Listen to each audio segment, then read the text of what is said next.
And a new study showing members of Gen Z are becoming more religious than millennials. And the shift is being driven by young men. According to data from Pew Research, in recent decades, each successive generation identified less with Christianity until Gen Z. Some have speculated that young people may be seeking community after years of isolation brought on by the pandemic and social media. With us now, national correspondent for the New York Times, Ruth Graham. She covers religion, faith, and values. Ruth, thank you so much for being with us. This is a remarkable study because it seems to me every time we say goodbye to a pope, I remember this being said, Pope John Paul II, Pope Benedict, Pope Francis.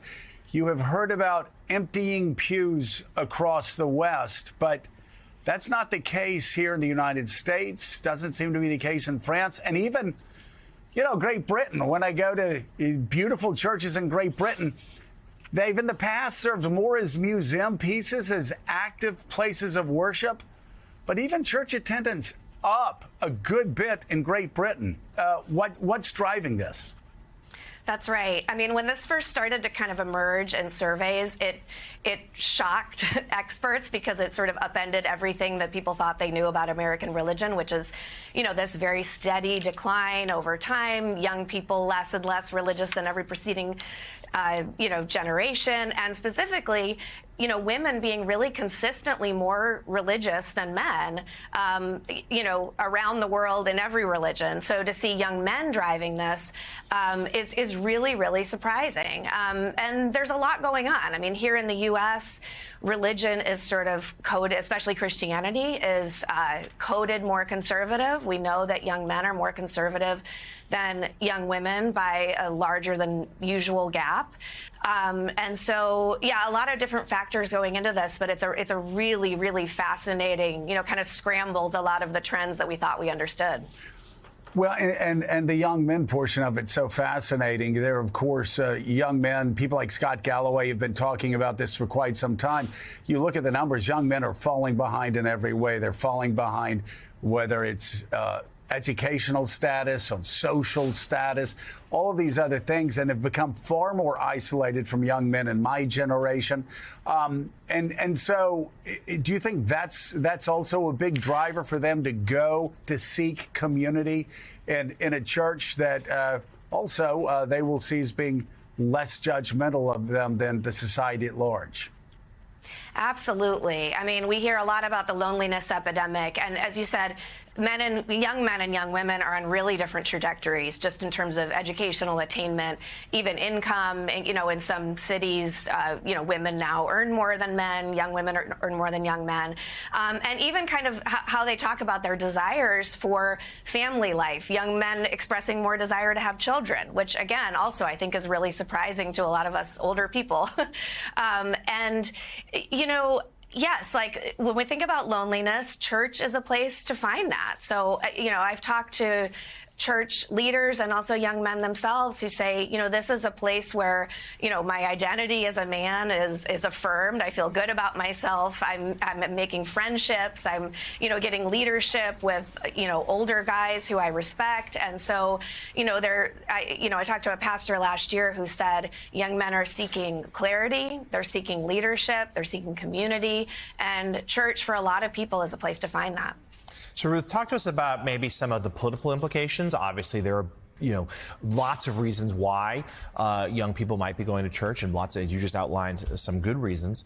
But talk to us about the impact that is having, perhaps, in where some of these young people, particularly young men, might be leaning politically. Yeah, I mean, obviously they're drawn to there's a variety of churches, but there is a strong movement in the evangelical church right now to encourage pastors to speak more forthrightly about politics, and that is overwhelmingly a conservative phenomenon. So you see someone like Charlie Kirk telling pastors, step up, stand up, get more involved politically. That's having a big impact on churches across the country. Those churches are growing, and they're really growing among young men specifically.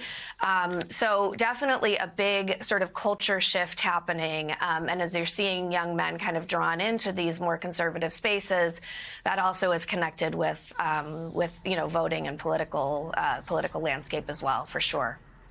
You know, Ruth, and again, this is just my view. I don't know if you've seen this yourself, so this is not a leading question. Just my experience, though, growing up in the Baptist church, going to conservative evangelical churches, or that even if, let's say, 80% of the people in these churches vote Republican consistently, what I always found was when we were sitting around, whether it was in Bible study or sitting around in Sunday school before going to church, you'd always have some people come in with pretty crazy conspiracy theories. I read this or I did that. And it always had a moderating impact where these other conservative Christians around the circle would be like, I don't think that's it. And they would talk through it. And again, it seems to me there's nothing more dangerous than isolation for a lot of young men and young women. But talk about how even in conservative churches, getting together in groups, not being isolated in your room or in your basement, actually could have a moderating impact personally and politically. I'm not saying they're going to vote for AOC. I'm just saying they'll be less likely to fall victim to right-wing conspiracy theories. Oh, it's absolutely right. I mean, we know that churches are, politically segregated, racially segregated to a certain degree, although a lot of evangelical churches are more multiracial than people might expect. But church is a place to come and, encounter people who are different than you in some ways, bounce ideas off them. Again, a lot of like intergenerational conversation. And as you said, a moderating effect. So I think that's absolutely true for many, many people. It's a place to sort of, be in conversation with people who are a little bit different, maybe a little bit older and wiser than you. Absolutely. Yeah. Yeah. And by the way, some people in some of those churches could vote for AOC. I've always found, much like politicians always tried to simplify the political views of Hispanics, I've gone to some very conservative, theologically conservative churches with quite a few Democrats in there as well. New York Times national correspondent Ruth Graham, thank you so much. I greatly appreciate you being here. I hope we can talk about this some more. Yeah.